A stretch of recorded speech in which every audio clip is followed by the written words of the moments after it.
ഇത് വൈകുന്നേരം 5 മണി അല്ല,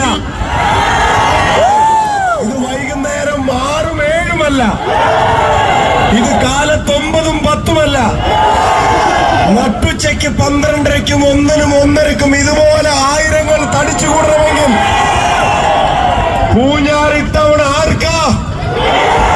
പൂഞ്ഞാർ ഇത്തവണ ആർക്കാ? പൂഞ്ഞാർ ഇത്തവണ ആർക്കാ? അതറിയാൻ വന്നതാ. വേറെ ഒന്നുമല്ല, ഞാനൊരു കാര്യം പറയാം. ഈ മനുഷ്യന് ഈ നാടിന് വളരെ നേരത്തെ അറിയാം. ചെറിയ പ്രായത്തിൽ ഈ നാട്ടിലെ ഒരു ഗ്രാമപഞ്ചായത്തിന്റെ പ്രസിഡന്റായി പൊതുപ്രവർത്തനം തുടങ്ങിയ ഒരാളും ഇന്ന് നിങ്ങൾക്ക് എല്ലാവർക്കും ഈ മണ്ഡലം തിരിച്ചു പിടിക്കാനുള്ള പ്രതീക്ഷ നൽകിയിട്ടുണ്ടെങ്കിൽ അതിന്റെ അർത്ഥം ഈ നാടിന്റെ ഹൃദയം നമ്മുടെ സജീവനോടൊപ്പം ഉണ്ട് എന്നുള്ളതാണ്. സെബാസ്റ്റ്യൻ MJ എന്ന ഈ പേര് പൂഞ്ഞാറിന്റെ ഓരോ ഹൗസ് ഹോൾഡിനും ഓരോ വീടിനും സുപരിചിതമാണ്. ഇദ്ദേഹം ജയിച്ചാൽ എന്ത് ചെയ്യും, എന്ത് നടത്തും എന്നുള്ളതൊക്കെ പല കാര്യങ്ങൾ നമുക്ക് പറയാനുണ്ടാവും. പക്ഷെ അതിൽ ഏറ്റവും പ്രധാനപ്പെട്ട ഒരു കാര്യം ഞാൻ പറയാൻ ആഗ്രഹിക്കുന്നത്, ഈ സജിച്ചേട്ടൻ സെബാസ്റ്റ്യൻ MJ ഈ നാടിന്റെ ഐക്യത്തെ കാക്കുന്നവനായിരിക്കും എന്നുള്ളതാണ് ആദ്യം സൂചിപ്പിക്കാനുള്ളത്.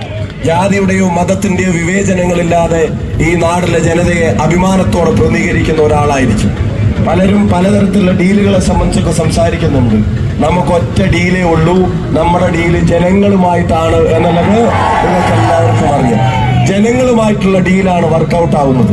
ഒരു കാര്യം നിങ്ങൾ ഓർക്കുക, അടുത്തത് കേരളത്തിൽ വരാൻ പോകുന്ന ഗവൺമെന്റ് ഐക്യ ജനാധിപത്യ മുന്നണിയുടെ ഗവൺമെന്റ് ആണ് എന്നുള്ളത് നിങ്ങൾക്ക് എല്ലാവർക്കും അറിയാം.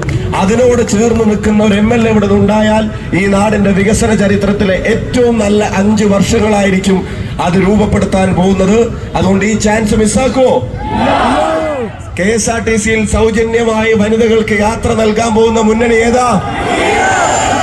1000 രൂപ പഠിക്കുന്ന പെൺകുട്ടികൾക്ക്, കോളേജിൽ പഠിക്കുന്ന പെൺകുട്ടികൾക്ക് കൊടുക്കാൻ പോകുന്ന മുന്നണി ഏതാ? ഈ നാട്ടിലെ ചെറുപ്പക്കാർക്ക് 5 ലക്ഷം രൂപ വരെയുള്ള പലിശരഹിത വായ്പ കൊടുക്കാൻ പോകുന്ന മുന്നണി ഏതാ? നാട്ടിലെ മുതിർന്നവർക്ക് വേണ്ടി പ്രത്യേകം വകുപ്പുണ്ടാക്കാൻ പോകുന്ന മുന്നണി? പെൻഷൻ 3000 ആക്കാൻ പോകുന്ന മുന്നണി? നാട്ടിലെ സാധാരണക്കാരന് 25 ലക്ഷം രൂപ വരെയുള്ള ചികിത്സ ഇൻഷുറൻസ് പദ്ധതി ഉമ്മൻചാണ്ടി സാറിന്റെ പേരിൽ കൊണ്ടുവരാൻ പോകുന്ന മുന്നണി? ഇവിടെ ജയിക്കാൻ പോകുന്ന മുന്നണി? ഇവിടെ ജയിക്കാൻ പോകുന്ന MLA വാക്കാണോ?